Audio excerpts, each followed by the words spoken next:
El Colegio de Abogados de Lima saluda a todos ustedes una vez más por su presencia en este recinto de la Justicia del Auditorio José de Materán, con motivo de realizarse el Congreso Internacional del Código Civil y su paso al siglo XXI, a 39 años de la promulgación del Código Civil de 1984, Código Laboral.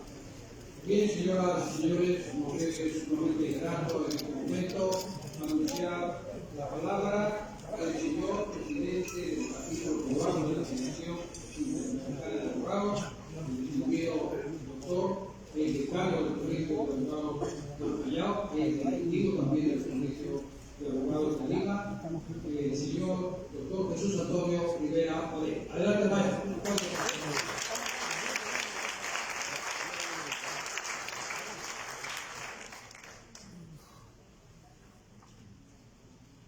Señor decano del Ilustre Colegio de Abogados de Lima, doctor César Bazán, me alegra que nos honra con su presencia. Doctor Ángel Bruno, presidente de la Federación Interamericana de Abogados, con sede en Washington. Nuestro paz decano, el doctor Fernando Miguel Ramírez. Está con nosotros también nuestro paz decano, el doctor Angulo. Y luego también paz presidente de la Federación Interamericana de Abogados, con el doctor Raúl Lozano. Y por último, voy a presentarles también a la doctora Lourdes Escasi, que es la secretaria general de la Federación Interamericana de Abogados. Gracias por su participación. El capítulo peruano sirve de apoyo a la Federación Interamericana de Abogados en la difusión de actividades académicas con la única finalidad de buscar o elevar el nivel profesional en estos tiempos de cambio. Ustedes, como abogados, como estudiantes de leyes, seguro que están observando el surgimiento de fenómenos políticos, económicos, sociales que trasuntan pueblos y naciones que se conocen por nombre de globalización. Tomando como referente este siglo de conocimiento que estamos viviendo, el capítulo peruano ha visto por conveniente analizar en vísperas de los 39 años de existencia del Código Civil peruano, un código preparado por personalidades de ese tiempo, pero cuando se promulgó el Código Civil del año de 1984, pues los peruanos no habíamos observado el surgimiento de estos fenómenos. Pero han pasado 39 años y nosotros estamos observando. Hay cambio, hay transformación. La doctrina evoluciona vertiginosamente. Luego la jurisprudencia, el derecho comparado, la vida social misma. Entonces esto nos debe invitar a una reflexión. Un distinguido jurista decía bien claro de que las normas hay que velar por su seguridad. Hay que respetar la tradición y por lo tanto no se debe reestructurar o perturbar los esquemas presentes. Pero también él mismo posiblemente reconoce en estos tiempos de cambio que es necesario prácticamente analizar para poder adecuarlos a la realidad. En ese contexto es que el capítulo peruano presente este conversatorio. Tiene como propósito recoger ideas propuestas para ofrecer a la comisión que viene unas ideas propuestas, digamos, en un código civil que juega un rol importante. Un código civil, acá está un respetable maestro tutor del código civil, el doctor Fernando Vidal. Él hace un minucioso instrumento.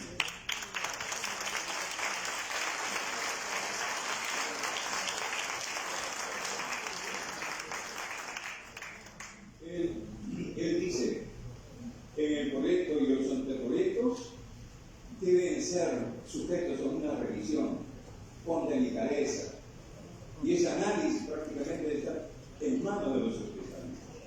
Por eso el código del año de 1984 ha sido prácticamente revisado por especialistas de época. Pero el doctor Fernando Miguel Ramírez le tocó prácticamente, digamos, preparar ese libro sobre prescripción y caducidad. No conforme con ello, este gran civilista peruano ha venido preparando ese gran obra monumental que es el acto jurídico. El acto jurídico, digamos, que está a la misma altura, tal vez, del negocio jurídico de los alemanes.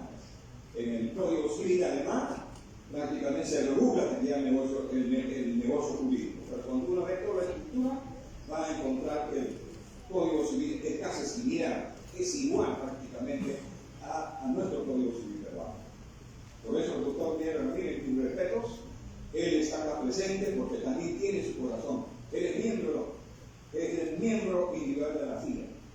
Yo tuve la oportunidad cuando su libro ganó en una conferencia en Washington, tuvo en la conferencia anual que tiene la CIA, el libro ganó un premio. Digamos ustedes que es la conferencia anual.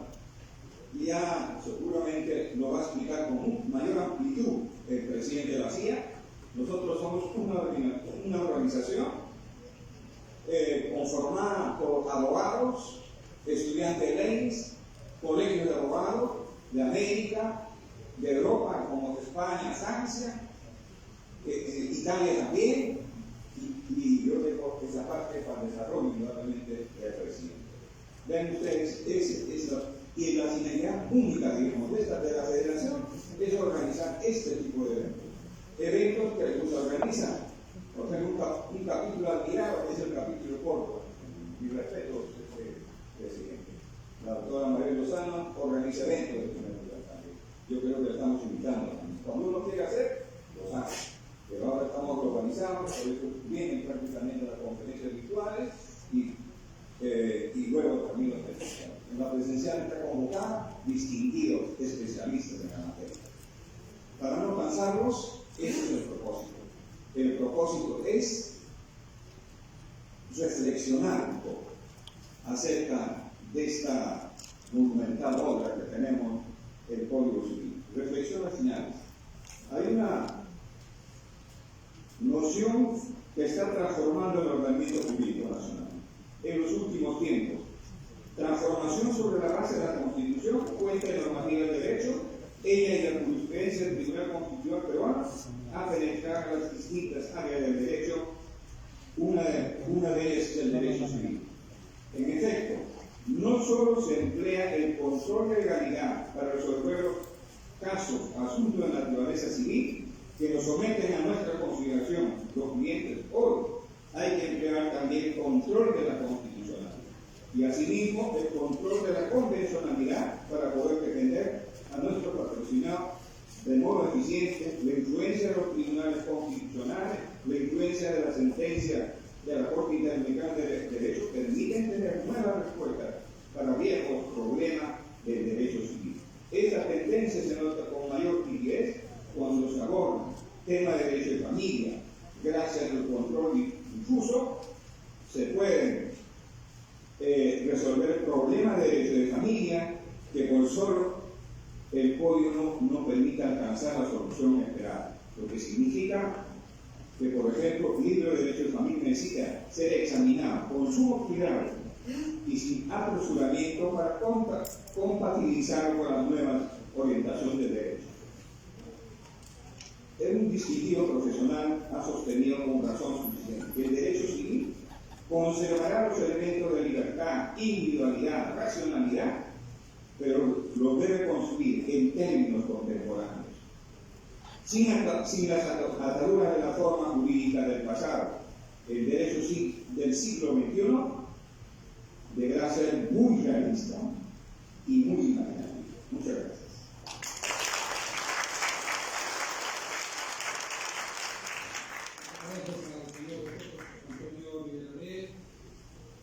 Presidente del capítulo peruano y del capítulo interamericano. Señoras y señores, dentro del marco de este Congreso Internacional, nos es sumamente grato anunciar las palabras del señor presidente de la Federación Interamericana de Abogados, el doctor Ángel Atilio José Cruz. Adelante.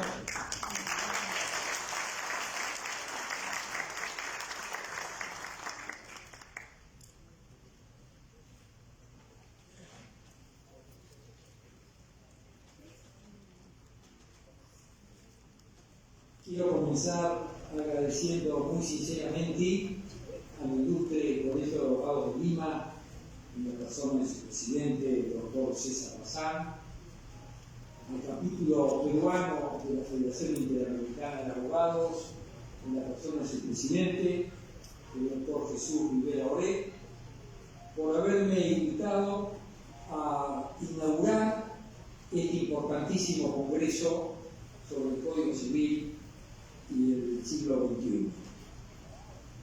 Es para la FIA y para mí en particular un gran honor estar aquí con todos ustedes, especialmente para poder escuchar las ponencias de ustedes, especialmente para poder enterarme de cómo se plantean la introducción al nuevo siglo, el remozamiento para el nuevo siglo del Código Civil, que como todos sabemos es el derecho común, es el derecho primero, es el derecho básico, es el derecho de la cotidianeidad y por lo tanto es el que está llamado a trabajar en primer término por la paz social, para la resolución de los conflictos que tantos problemas hoy en día nos acarrean.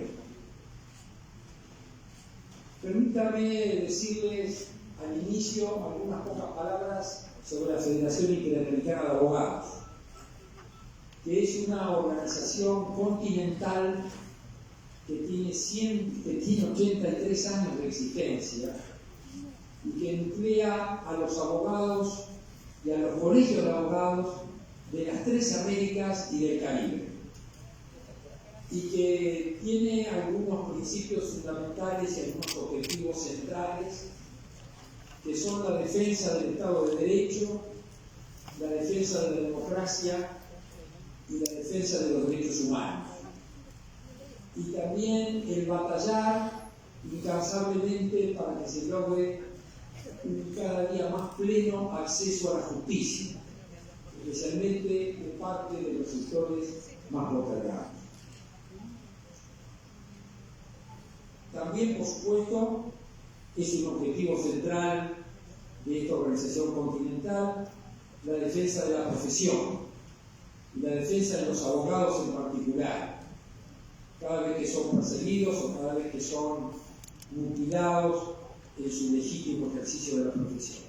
Y también para ayudar a capacitarlos, a actualizarlos, organizando diversos tipos de actividades, como esta, por ejemplo, a través de los distintos capítulos que los distintos países representan a la Federación Interamericana de Abogados, pero también a través de cursos que hoy, gracias a las nuevas tecnologías, a estas plataformas que nos permiten comunicarnos de manera instantánea, también con cursos virtuales, como uno que se acaba de realizar con muchísimo éxito, precisamente sobre las nuevas tecnologías que a los abogados nos impactan de lleno, porque hoy en día los procesos judiciales se comienzan a virtualizar y para eso debemos estar suficientemente capacitados.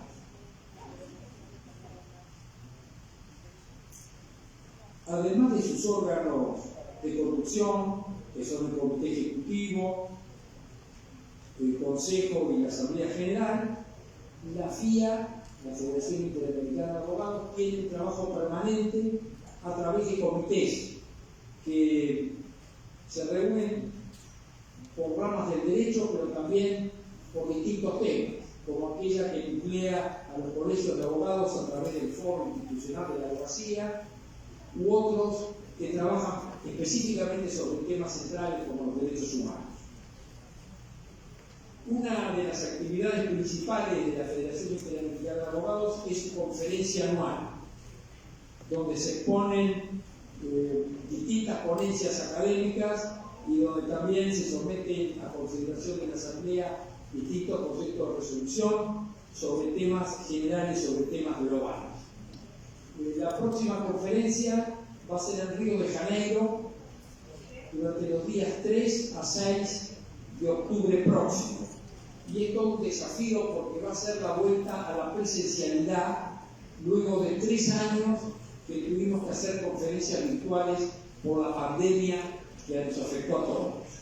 Es realmente muy importante volver a juntarnos porque otro de los objetivos no estatutarios, pero sí de hecho de la FIA, es fomentar la amistad, el conocimiento, el compañerismo y las relaciones profesionales de todos los abogados de las Américas y del Caribe. Este es un tema central, porque creo que la profesión amerita que estemos juntos todos los abogados de América, que nos demos la mano, que compartamos nuestras experiencias, que nos pasemos nuestros éxitos y nuestros logros para que el derecho vaya progresando de manera pareja en todo nuestro país. Volviendo ahora a este congreso, permítanme reflexionar unos minutos sobre su importancia, la importancia de este congreso y de este Código Civil mirando a este siglo nuevo. Porque la situación del mundo de hoy nos plantea serios desafíos al derecho, a los abogados y a la comunidad jurídica toda. Creo que vivimos tiempos de cambios, vivimos tiempos de una nueva época, y en estos tiempos de cambio y de nueva época que empezamos a transitar, los abogados tenemos mucho que decir. Los abogados tenemos mucho que dar y tenemos la obligación de ser protagonistas. Por eso es importante que nos fijemos en algunas cosas que pasan y cómo puede actuar el derecho en estos casos. Entre muchas cuestiones, algunas que son notorias, podemos señalar el cambio climático. El cambio climático que tiene consecuencias muy serias, y no solo para la economía. Fíjense lo que está pasando en muchos países donde se producen sequías a repetición que conspiran contra la producción de alimentos necesarios no solo para la población de esos países o de esas regiones, sino también para el comercio, porque de la venta de esos productos esos países obtienen las divisas necesarias para progresar y prosperar. Cambios climáticos que provocan inundaciones y catástrofes en muchos países y que afectan, en este caso, no solo a la economía, sino también a los derechos humanos. Porque mucha gente se queda sin vivienda, mucha gente se queda sin alimento y mucha gente incluso se queda sin vida cuando se producen estos serios problemas ambientales. Es que no nos damos cuenta muchas veces del daño que nosotros, los hombres, le estamos provocando a lo que el Papa Francisco llama nuestra casa común.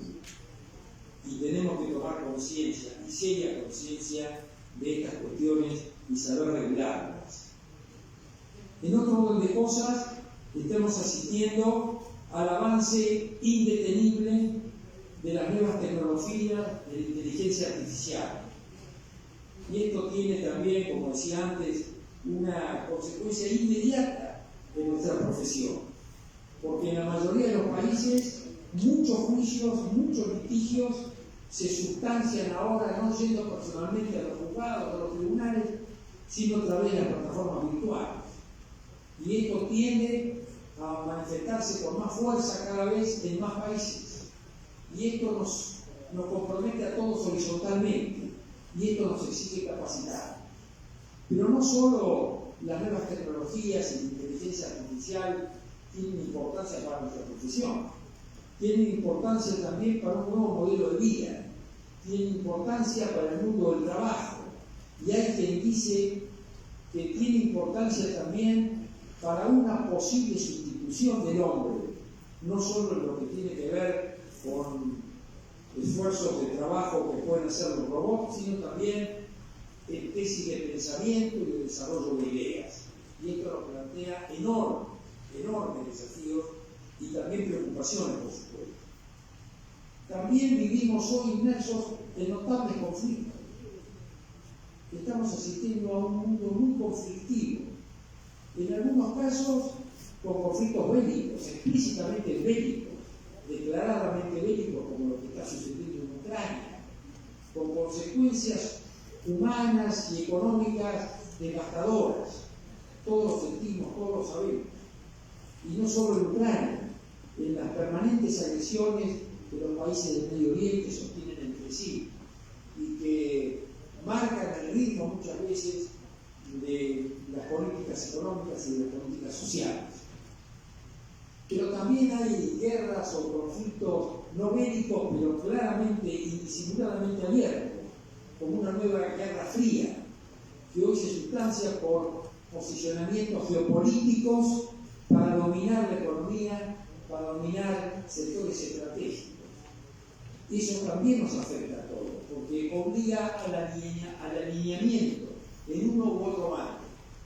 Y esto nos hace recordar épocas pasadas, donde verdaderamente existía una bipolaridad que a muchos países que queremos ser auténticamente libres de influencias extranjeras o extrañas, nos impedían crecer y tener nuestro propio desarrollo. Hoy estamos asistiendo también a una nueva guerra fría. Y también estamos viendo en todas las regiones conflictos internos, protestas sociales, cada vez de más magnitud, desde ya en nuestra América del Sur, prácticamente en todos los países ha habido protestas sociales, pero también en Europa. Acabamos de ver lo que sucedió en Francia y lo que sucede en otros países también allí. Y estas protestas sociales se producen, ya lo decía el doctor Rivera cuando hablaba hace un instante, no solo porque 3 o 4 locos, por llamarlo de alguna manera, encabezan una rebelión. En general la gente protesta en todos los niveles, cuando siente que hay una injusticia de por medio, cuando siente que se le está vulnerando un derecho, con razón o sin razón. Pero las protestas sociales obedecen a causas profundas, no son circunstanciales, obedecen a temas estructurales que es necesario muchas veces corregir. Hay situaciones hoy en el mundo que parecen increíbles y que lo llevan, y lo cito nuevamente, al Papa Francisco a decir con razón qué injusto es que haya tan pocos que tienen tanto y tantos que tienen nada o casi nada. Estas son situaciones que provocan verdaderamente revueltas, problemas, protestas y conspiran contra la paz social. Y muchas veces de esos conflictos derivan violencias institucionales que en la década del 70, cuando algunos de nosotros éramos muy chicos, dieron lugar al eslogan que decía: la violencia de arriba, institucional, no necesariamente física, genera la violencia de abajo. Y esto es preciso corregirlo porque no se arregla con represión cada vez más fuerte. Y lo peor, estas situaciones de insatisfacción social terminan con el descreimiento de las bondades del sistema democrático y también terminan con el descreimiento en el sistema de representación que hoy tenemos. Problemas todos para pensarlo, pero más que para pensarlo, para corregirlos en una buena y correcta dirección. Y ante este panorama, el derecho tiene mucho que hacer y mucho que decir y mucho que intervenir. Y somos los abogados quienes debemos protagonizar aquellas cosas que el derecho debe aportar. Tenemos que proponer un derecho remozado que sirva para garantizar la justicia y a través de la justicia la paz. Y lo debemos hacer en todas las esferas donde estemos trabajando. Desde nuestros colegios, para proponer soluciones, para pensar estos problemas y proponer soluciones institucionales, que para eso están también los colegios, para generar ámbitos como estos, ámbitos de discusión y de elaboración de ideas. también desde el Parlamento, cuando nos toque se actuar allí para sancionar leyes justas, también desde la judicatura, cuando los abogados nos convertimos en jueces, para juzgar y sentenciar con sensibilidad, con equidad y con sentido del bien común y con total independencia, y no utilizar la judicatura para ser instrumento de determinados poderes, sean políticos o de facto, económicos o personales, que lamentablemente hoy sucede en casi todos los países. Y desde el ejercicio de nuestra profesión, también debemos actuar en estas circunstancias desde nuestro ejercicio profesional, en el día a día cotidiano, defendiendo derechos, especialmente de la gente común, aquella gente que no tiene ni medios ni privilegios para defenderse por sí solo. Y nosotros tenemos que salir a ser la voz de esos que tienen poca o ninguna voz. Y en esto último, en este ejercicio de la profesión y en este ejercicio de la gente común, de defensa de la gente común, el derecho civil juega un papel preponderante. Por eso es necesario analizarlo, remozarlo donde sea necesario. En la República Argentina, hace pocos años, hubo una profunda renovación del derecho civil. Se unificó con el derecho comercial y dio lugar a un nuevo código, el Código Civil y Comercial de la Nación Argentina. Allí se generaron nuevos derechos, incorporando nuevos valores para que haya más y mejores garantías en temas sustantivos, como por ejemplo la familia y la propiedad, acorde a las nuevas realidades que nos toca vivir. El código debe ser punta en la normativa de la nueva época. Y los abogados debemos aplicarlo en el ejercicio de la justicia conmutativa, aquella que se produce resolviendo los conflictos entre dos personas. Y en esto pasamos la mayoría del ejercicio profesional, defendiendo a una parte frente a otra. Es la justicia conmutativa. Pero también los abogados debemos poner nuestro acento en la justicia distributiva, en esa justicia que tendrá que equilibrar las relaciones entre una persona y el grupo total que conforma el Estado. Es aquella que vela por el bien común, es la que deben aplicar los estados, los gobiernos.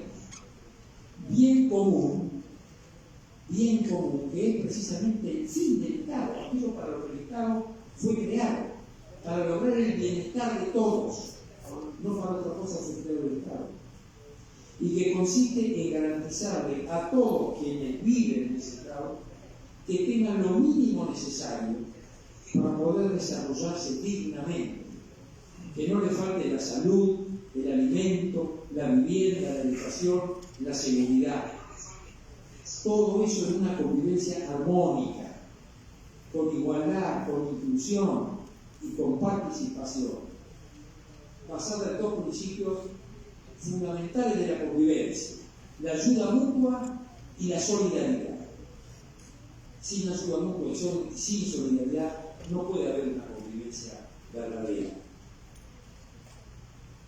Los abogados y nuestros colegios debemos ser promotores de la paz social a través de nuestra profesión, trabajando para que haya justicia a partir de nuevos paradigmas que se basen frente a mucho individualismo, mucho egoísmo que se ve hoy, nuevos paradigmas que se basen en la ayuda mutua y en la solidaridad. Los hombres se unieron al inicio de la historia porque descubrieron que para conseguir lo necesario para la vida debían ayudarse mutuamente. No por otra cosa se unieron. Fue porque comprendieron que ayudándose unos a otros todo era más fácil y más gratificante. Que no retrocedamos a la ley de la selva pensando que el más fuerte en cualquier aspecto tiene derecho a avanzar por sobre todo lo demás. En nombre de la Federación Interamericana de Abogados, los felicito por este congreso, felicito a los organizadores y les deseo el mayor de los éxitos. Muchas gracias.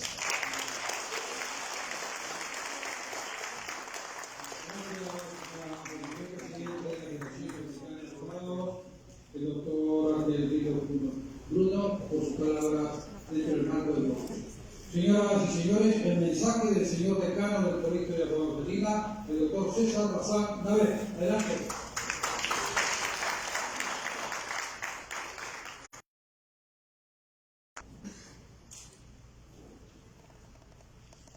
Señor doctor Ángel Castillo José Bruno, presidente de la Federación Interamericana de Abogados.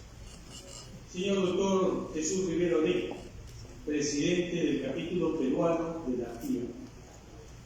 Señor doctor Fernando Vidal Ramírez, exdecano del Colegio de Abogados de Lima y un expositor del día de hoy. Señora doctora Lourdes Escapi Vélez, secretaria general de la FIA. Señor doctor Raúl Lozano Merino, expresidente de la FIA y nuestro representante también. Señores abogados, damas y caballeros. San Pablo decía: mientras tengamos oportunidad, hagamos el bien a todos.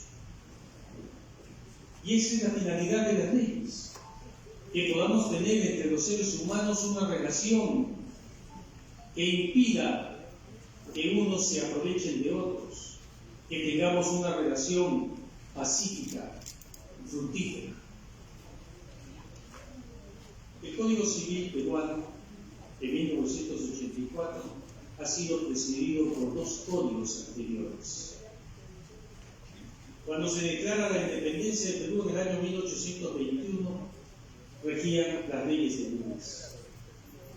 Se consolidó la independencia de Perú en el año 1824 y seguían las leyes de Núñez. Y siguió hasta el año 1852, año en el cual se publica el primer Código Civil. Luego, en el año 1936, después de muchos años de estudio, bajo una comisión presidida por el doctor Juan José Calle, en ese tiempo fiscal de la Nación y presidente de la Comisión Revisora del Código 1852, se aprobó el Código Civil de 1936. A fines ya del siglo pasado, en el año 1984, se publica el Código Civil peruano de 1984. 39 años han pasado ya desde esa publicación. Muchas discusiones se presentaron porque al poco tiempo que fue publicado se propusieron modificaciones. Se estableció también una, dos, tres comisiones modificadoras del Código Civil de 1984. Y ahora vamos a discutir sobre la vigencia de nuestro código, sobre las cosas que debemos cambiar, pero también sobre las cosas que no debemos cambiar. Las instituciones, para poder tener seguridad política, deben mantenerse en el tiempo. Adecuar lo que sea necesario adecuar. Mantener lo que sea necesario mantener. Perfeccionar lo que sea necesario perfeccionar. Esa es una discusión que nos corresponde a los abogados y aquí estamos para, en el Colegio de Abogados de Lima, con la presencia y la organización de la FIA, discutir sobre este tema que no es poca cosa, sino es la vida de todos y cada uno de nosotros en todos los actos que diariamente realizamos. Bienvenidos los cerebros que hoy día van a discutir sobre este tema. Y aprovecho por decir bienvenido al doctor Pedro Mundo Arana, decano también del Colegio de Abogados de Lima, que está con nosotros. Bienvenidos todos. De la discusión saldrá la luz. De la luz, las propuestas. Pero las propuestas habrá que hacerlas debidamente fundamentadas, porque como ustedes saben, esto va a terminar en el Congreso de la República. Y después vamos a ver si el Congreso entiende lo que nosotros vamos a proponer. Ese es un tema distinto. Así que tenemos que tener mucho cuidado con aquello que se proponga. Pero si no hacemos los análisis, no nos podemos perdonar, porque no estamos revisando las normas que a nosotros nos rigen. Ese es el papel del abogado. Esa es la función de los jueces. Esa es la función de los abogados en todas y cada una de sus facetas. Bienvenidos todos a este Congreso Internacional, el Código Civil y su paso por el siglo XXI, 39 años del Código Civil. Muchas gracias.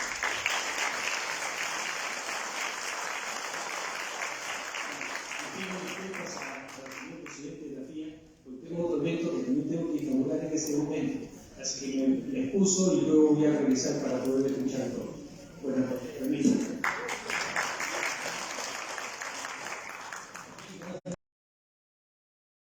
Vamos a dar paso en este instante a la conferencia magistral Las nuevas tendencias en el acto jurídico. Para ello está con nosotros un distinguido maestro del derecho, alto representante de la Escuela de Derecho Civil en el Perú, ex decano del Colegio de Abogados de Lima y presidente del Tribunal Redentor de la Ilustre, entre otros merecimientos. Cedemos el uso de la palabra al doctor Fernando Vidal Ramírez.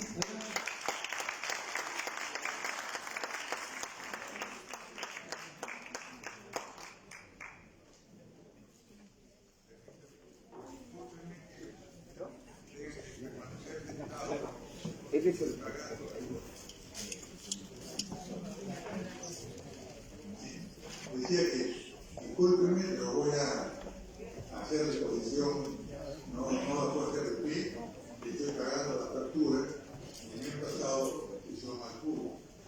Pero una prisión que no solamente me tenía en el seguro, sino también en la cancha. Y con una artrosis que ahora me hace padecerlo, pues prefiero estar dentro y compartir mejor con ustedes esta reunión. Bueno, en primer lugar, yo quiero agradecer a la Federación Interamericana de Abogados y al capítulo peruano por haberme invitado para participar en este congreso. Yo quiero decirles que cuando me correspondió hacer el decanato del Colegio de Abogados de Lima,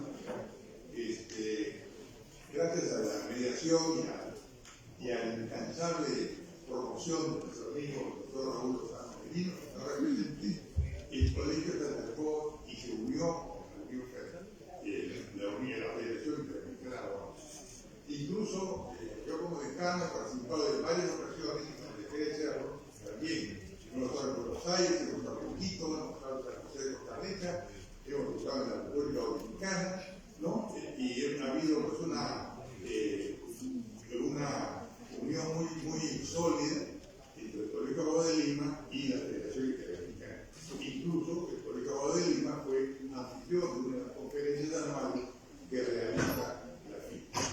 Entonces, yo quiero agradecerle también al actual presidente del capítulo peruano, que con gran dinamismo está conduciendo el capítulo y que es el organizador de este evento. El evento lo están llamando, lo han denominado el Código Civil y su paso al siglo XXI. Yo tendría que decir que el Código Civil actualmente en vigencia estuvo todavía 16 años en el siglo XX y ya en el siglo XXI tiene 23 años. Y como toda obra humana es imperfecta, pero perfectible. Y eso se va señalando a través de los diversos estudios, la doctrina nacional y también incluso por lo que uno puede recoger de la doctrina extranjera. El título que a mí me han dado para desarrollar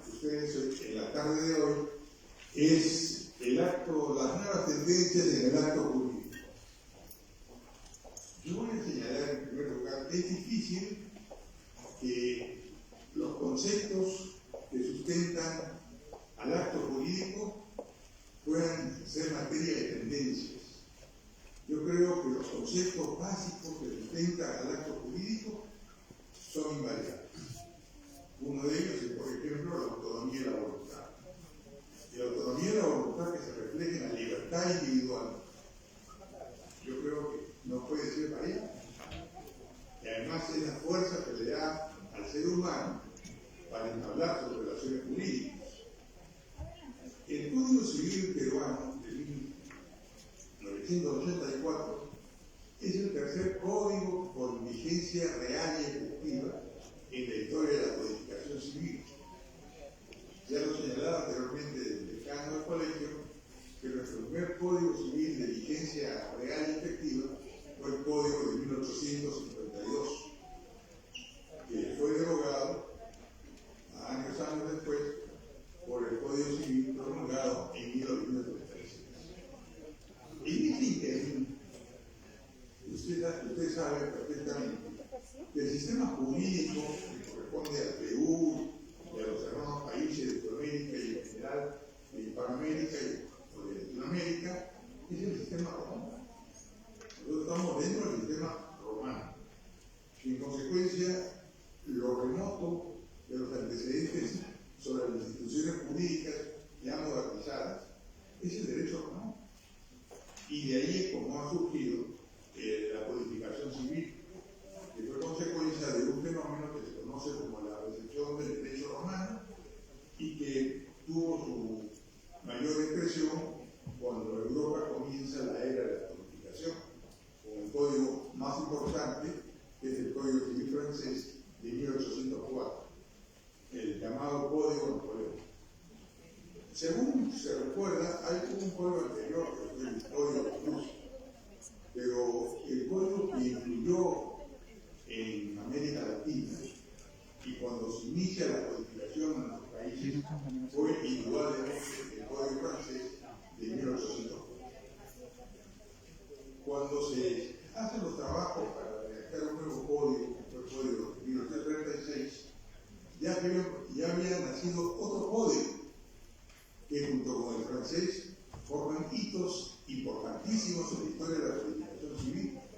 Es el Código Alemán de 1900, promulgado en 1896, pero con una vacatio legis de 4 años para entrar en vigencia en 1900. Entonces, mientras que los codificadores de 1852 lo hicieron bajo la influencia francesa, el codificador de 1936 ya tuvo en consideración no solamente la influencia de la doctrina francesa, sino también la doctrina alemana, donde surge la idea del negocio jurídico como una cuestión hasta cierto punto, algunos piensan, antagónica con el acto jurídico. Cuando se inicia el proceso de redacción del Código Civil vigente, que fue en 1965, ya estaba en vigencia un tercer hito importantísimo en la historia de la codificación civil, como es el Código Civil italiano. Indudablemente ha sido un código de gran influencia y los autores italianos han influido y siguen influyendo todavía en nuestra vida. El código vigente tuvo un proceso largo de redacción, porque si bien se instaló la comisión que debía proceder a redactarlo en 1965, recuerden ustedes que en 1968 fue un golpe militar. Y este gobierno debió cambiar estructura política.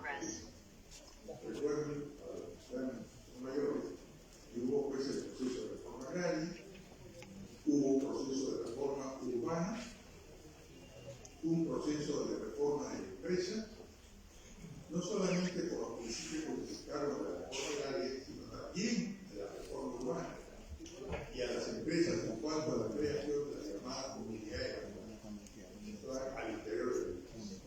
Entonces, la comisión que ya tenía el encargo oficial de ir revisando el código de 1936 para llegar al código vigente que se promulgaría, es un periodo de decano.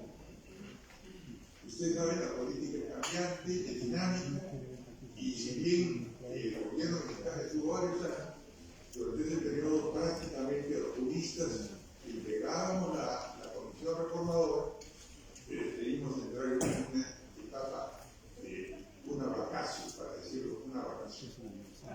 Después, cuando ya termina el periodo del gobierno militar, se convoca una asamblea constituyente y se dicta la constitución, la nueva constitución en 1989, que fue promulgada ya por un gobierno democrático como fue el gobierno de Fernando León de Terra, y recién ahí se reinició el trabajo de la comisión. Esa es la historia de cómo se fue gestando el Código Civil actualmente en México. La comisión redactora concluyó un anteproyecto que le entregó al Supremo Gobierno en julio de 1984. Y el gobierno, el presidente de la UNE, lo sometió al Congreso de la República. El Congreso de la República, mediante una ley especial, nombró una comisión que revisara el anteproyecto. Si bien esta comisión trabajó bien, hay que ser honesto, sostener las cosas, y trabajó a manera muy acelerada, para no demorar más la entrada en vigencia del proyecto de Código Civil, hubieron algunas desinteligencias de la comisión que había preparado el código y la comisión del Congreso llamado a revisar. Pero al final de cuentas, después de algunas discrepancias, se formaron y el código fue promulgado. ¿Por qué se escogió el 14 de noviembre de ese año 1984 para poner en vigencia el código? Son cosas importantes. La comisión que había redactado el código quiso homenajear a los que habían trabajado en la comisión que reformó el código de 1852 y que dio el código de 1937. Entonces podríamos decir que el 14 de noviembre se convirtió en el día de la codificación civil peruana. Ese fue el homenaje que hicieron los redactores del código civil de la vigencia frente a los redactores del código de ley. Son actitudes que deben permanecer. Yo por lo menos en lo personal creo que hay que siempre honrar a aquel que puso su esfuerzo y su trabajo en favor de algo en común. Con el Código Civil de 1936, inspirado por el Código Alemán de 1900, pretendió ser un código técnico. Al contrario de lo que ocurría con el Código de 1852, el de 1936 trató de no tener nociones ni definiciones dentro del código, para que el manejo del código se hiciera por aquellos que realmente estuvieran preparados para poder entenderlo e interpretarlo. Entonces, en ese entonces ya existía y se divulgaba en el mundo la teoría del acto jurídico, no nacida con el Código francés de 1804, sino por obra de la doctrina francesa posterior a la vigencia del Código francés. Esa corriente doctrinal llegó también a Alemania, a los pandectistas, la escuela pandectista alemana, que venía preparando un nuevo Código Civil.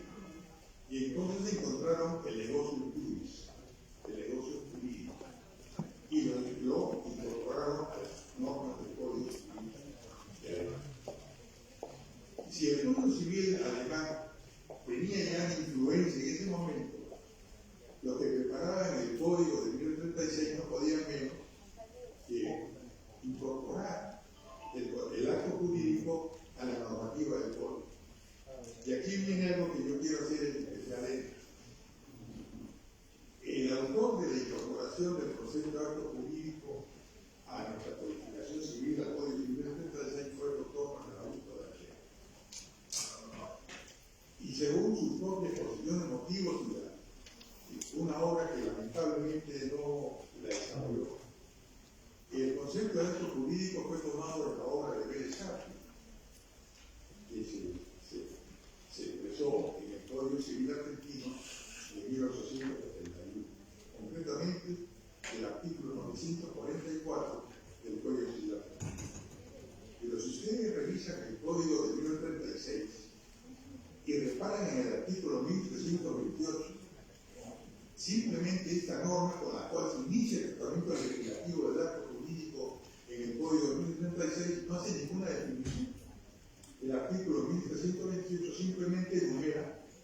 requisitos para la validez del acto jurídico.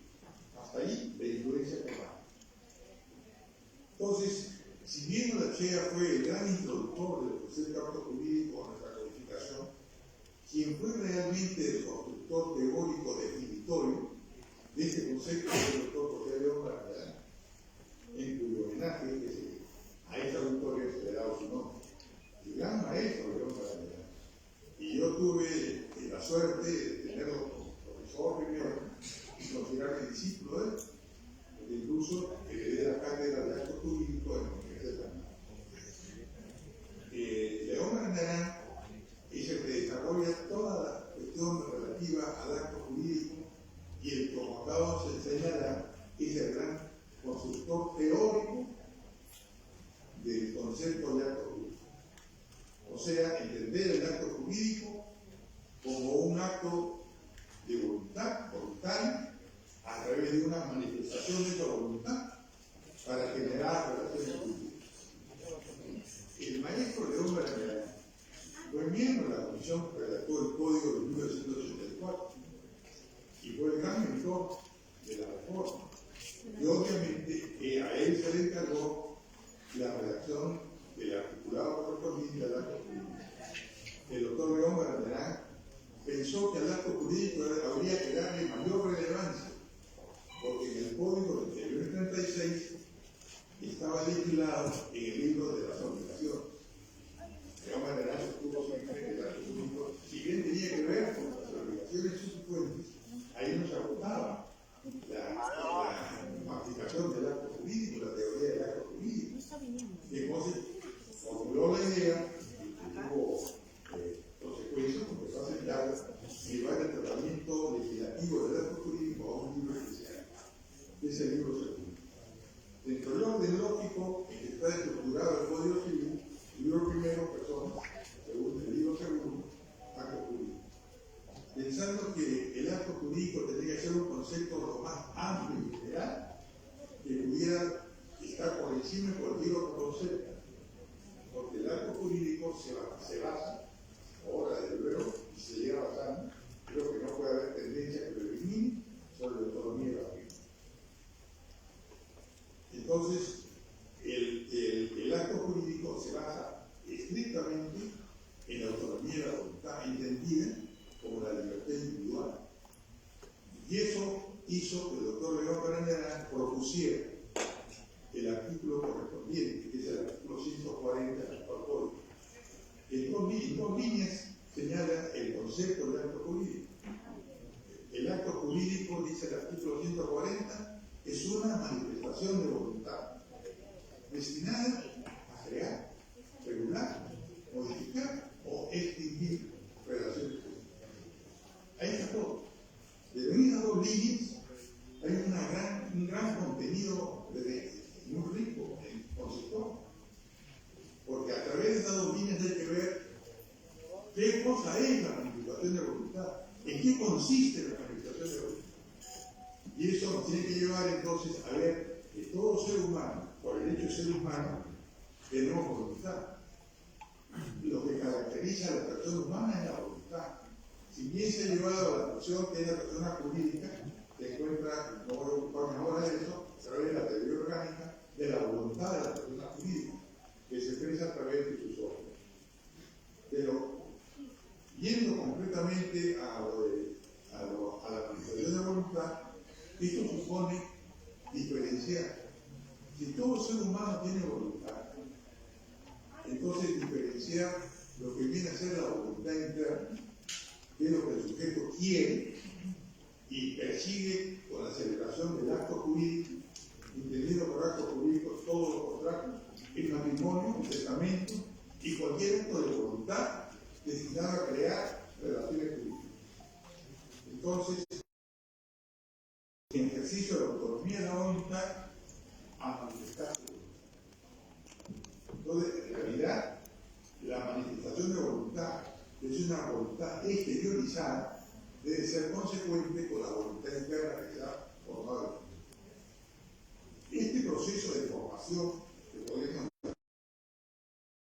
política, este proceso formativo de la voluntad